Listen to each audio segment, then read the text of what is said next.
오늘 말씀은 잠언 6장 1절로 19절까지 말씀입니다. 잠언 6장 1절로 19절까지 말씀입니다.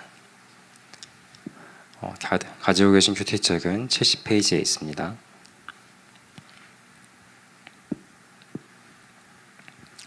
잠언 6장 1절로 19절까지 말씀, 저와 한 절씩 교독하시도록 하겠습니다.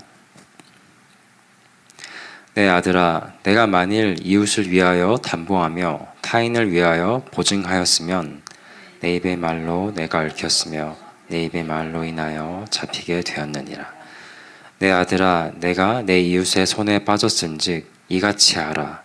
너는 곧 가서 겸손히 내 이웃에게 간구하여 스스로 구원하되 내 눈을 잠들게 하지 말며 눈꺼풀을 감기게 하지 말고, 노루가 사냥꾼의 손에서 벗어나는 것 같이 새가 그물 치는 자의 손에서 벗어나는 것 같이 스스로 구원하라.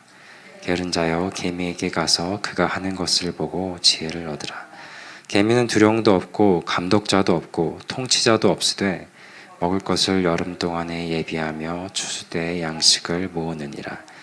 게으른 자여, 내가 어느 때까지 누워 있겠느냐? 내가 어느 때에 잠이 깨어 일어나겠느냐? 좀 더 자자, 좀 더 졸자, 손을 모으고 좀 더 누워 있자 하며 내 빈궁이 강도같이 오며 내 곰핍이 군사같이 이르리라. 불량하고 악한 자는 구부러진 말을 하고 다니며 눈짓을 하며 발로 뜻을 보이며 손가락질을 하며 그의 마음에 폐역을 품으며 항상 악을 꾀하여 다툼을 일으키는 자라. 그러므로 그의 재앙이 갑자기 내려 당장에 멸망하여 살릴 길이 없으리라. 여호와께서 미워하시는 것, 그의 마음에 싫어하시는 것이 67가지이니 곧 교만한 눈과 거짓된 혀와 무지한 자의 피를 흘리는 손과 악한 개교를 꾀하는 마음과 빨리 악으로 달려가는 발과 거짓을 말하는 망연된 증인과 및 형제 사이를 이간하는 자이니라. 아멘.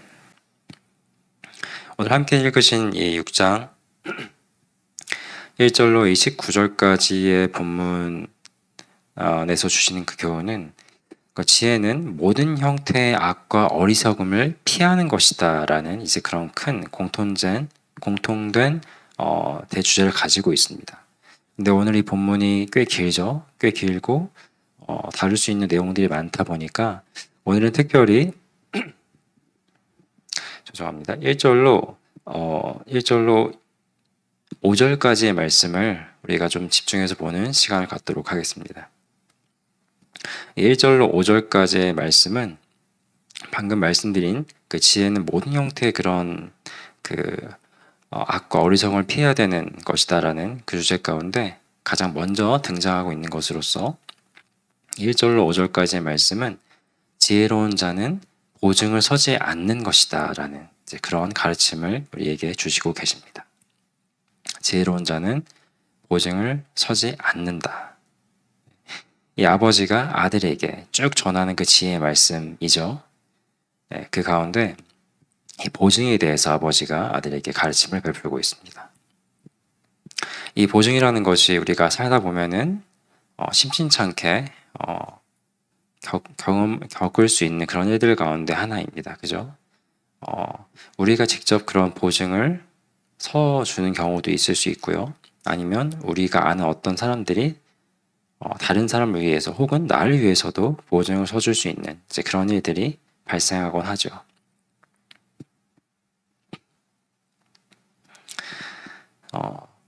이 보증이 항상 우리에게가 볼 때 나빠 보이는 것은 아닙니다.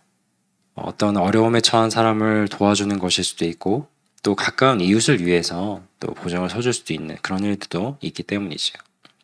그런데 오늘 이 본문 가운데 말씀은 이 아버지는 아들에게 그게 가까운 이웃이건 혹은 잘 알지 못하는 타인이든지 간에 절대 결단코 그 보증을 서지 말 것을 당부하고 있습니다.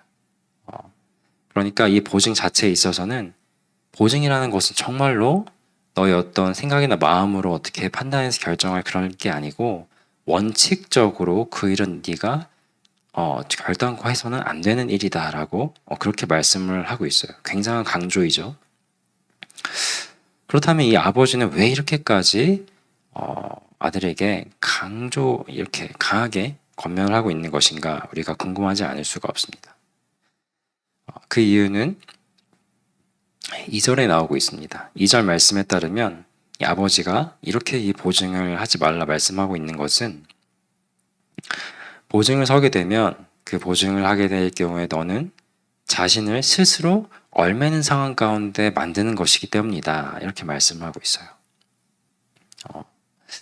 우리가 그냥 이 단순히 이 한마디만 보면은 이 이유 말고 다른 것은 없나? 이렇게 싶을 수도 있는데 사실 여기에 참 많은 그런 것들이 포함되어 있는 것을 아실 것입니다. 이 보증이라는 것이 얼마나 위험한지는 이 보증을 서주는 그 사람이 정말 잘못될 수도 있고 큰 피해를 입을 수도 있는데 사실 그 사람에게서만 끝나진 않아요. 그 가족에게도 정말 극심한 고통과 어려움을 줄 수가 있는 것이기 때문입니다. 우리 이 한국에서도 옛날 어른들 가운데 이 보증으로 인하여서 정말 그 집안에 큰 어려움이 생기고 정말 그 급기야는 정말 그 집안이 망하게 되는 그런 경우들도 적지 않았습니다. 가까운 예로 지금은 돌아가신 저희 외할아버지께서는 그 당시에 그 형제가 없는 정말 딱 독자하셨어요. 외아들 독자하셨고 참 그 부모님의 그 모든 재산을 또 물려받으시고 얼마나 귀하게 잘하셨겠습니까? 그런데 보증을 잘못 서시게 되면서 정말 힘들어지셨고 또 가족들도 모두 어려움에 처하게 되는 그런 일이 실제로 있기도 하였었습니다. 이 보증이라는 것은 그런 정말 온 가족에게 어려움을 줄 수 있는 그런 심각한 일이 될 수 있었던 것이죠. 그래서 이 아버지는 아들에게 보증에 대해서 절대 너희가 그 보증을 서서는 안 된다라고 이렇게 강조를 해주고 있는데 그런데 혹 네가 보증을 서게 됐다고 한다면 그때는 정말로 지체하지 말고 어떻게든 그 상황을 해결하고 벗어나고자 네가 온 힘을 다 기울여야 된다라고 또 경고하면서 가르침을 베풀고 있습니다. 그게 그 3절로 이어지는 말씀이죠.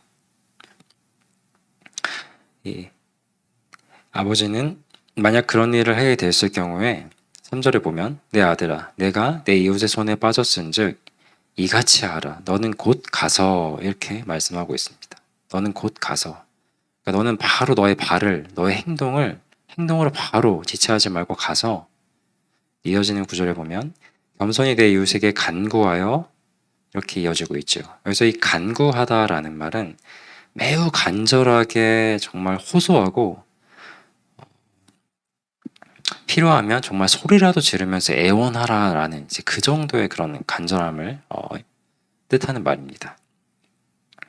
그리고 4절에 보면 내 눈을 잠들게 하지 말며 눈꺼풀을 감기게 하지 말고 또 이렇게 말씀을 하고 있습니다.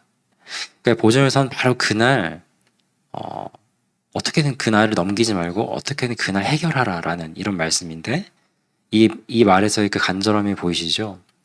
그 문제가 정말 해결되기 전까지는 결단코 편히 잠들 수가 없는 것이다라고 그렇게 강조해서 말씀을 하고 있는 것이죠. 그러니까 너는 지체하지 말고 네가 할 수 있는 모든 노력을 다하여서 반드시 이 문제를 해결하고 그로부터 벗어나라 힘주어서 말씀하고 있는 것이죠. 급기야 이 아버지는 이 5절 말씀을 통하여서 이 노루와 새를 빗대면서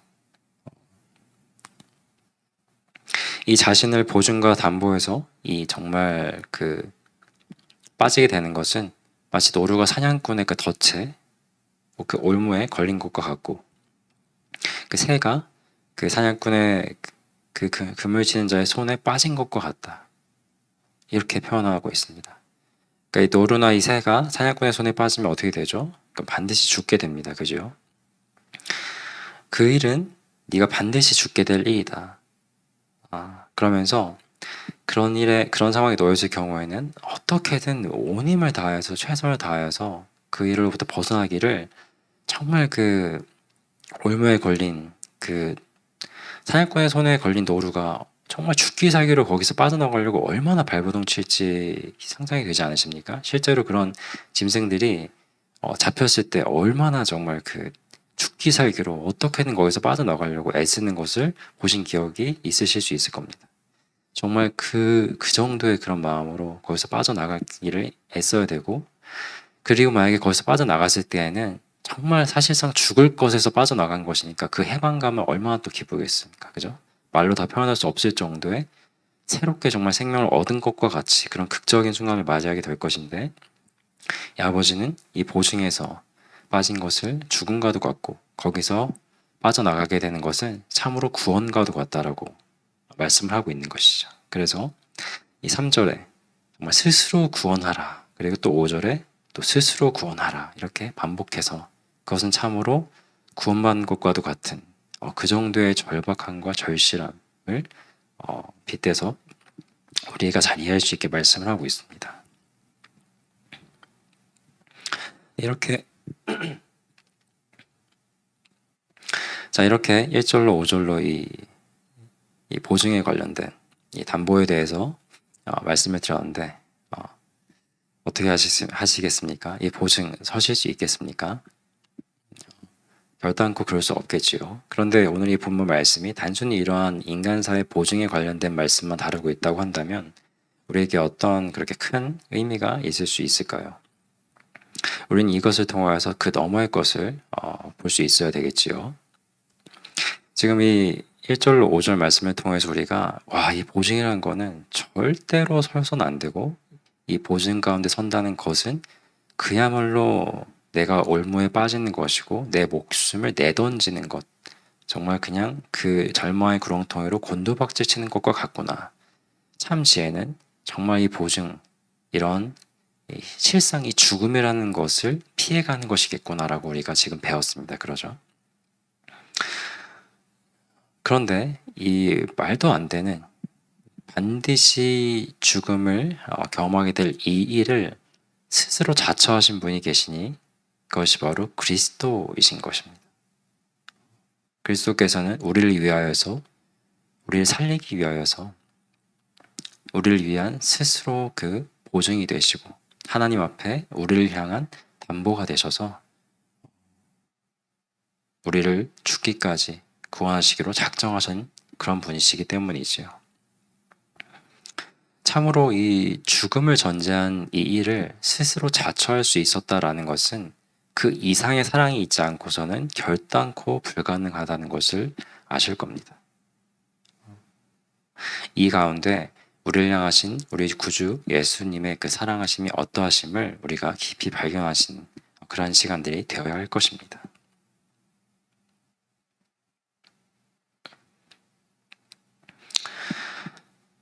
이 그리스도께서 우리를 위한 보증이 되심으로 하나님 아버지는 우리를 보실 때 죄로 얼룩진 우리를 보시는 게 아니라 우리를 둘러싸아서 우리를 자신 안으로 끌어들어 오신 그 예수님을 보시는 것입니다. 그 예수 그리스도를, 그리스도 안에 있는 우리를 보시기 때문에 그리스도를 통하여서 그분의 그 선하시고 인자하시고 무한하신 끝없는 그 자비하신 흠 없으신 아무 죄 없으신 그분을 보심으로 우리를 그분 안에서 함께 받아주시는 것, 그리하여서 우리가 하나님의 자녀가 되고 구원함을 받게 되었다라는 그 놀라운 그 진리가 이러한 그리스도의 그 사랑하심과 보증하심으로 드러나는 것을 우리가 보게 되는 것입니다. 제가 이 본문을 묵상할 때 참으로 또 깊은 그 은혜 가운데 들어갈 수 있었던 것은 그 과거 그 모든 치욕과 수치와 절망의 심볼이었던 그 십자가를 통하여서 우리 하나님의 아버지의 그 사랑을 보여주셨던 것처럼 정말 이 반드시 피해야만 하고 절망과도 같고 죽음과 진배 없는 이 보증을 통하여서 우리 주 그리스도의 그 사랑에 어떠하심을 확증해 주셨다라는 것을 보게 될 때 참으로 이 역설의 진리 가운데 더욱더 크게 드러나는 그 크신 사랑의 그 은혜를 볼 때 가슴 가운데 감격이 오게 되었던 것이죠. 그러므로 여러분, 오늘 이 본문 말씀을 깊이 묵상하시면서 참으로 이 지혜를 주시는 그 말씀, 그 보증이라는 것, 우리에게 주시는 정말 실용적인 그런 지혜와 더불어서 그리고 그 너머에 있는 우리의 참 보증되시며 우리를 구원해 주신 그리스도의 그 사랑과 은혜에 감사드리는 그런 오늘 하루와 이 한 주가 되시기를 주님의 이름으로 축원드립니다. 이 시간 우리 함께 합심하여서 통성으로 기도하시겠습니다.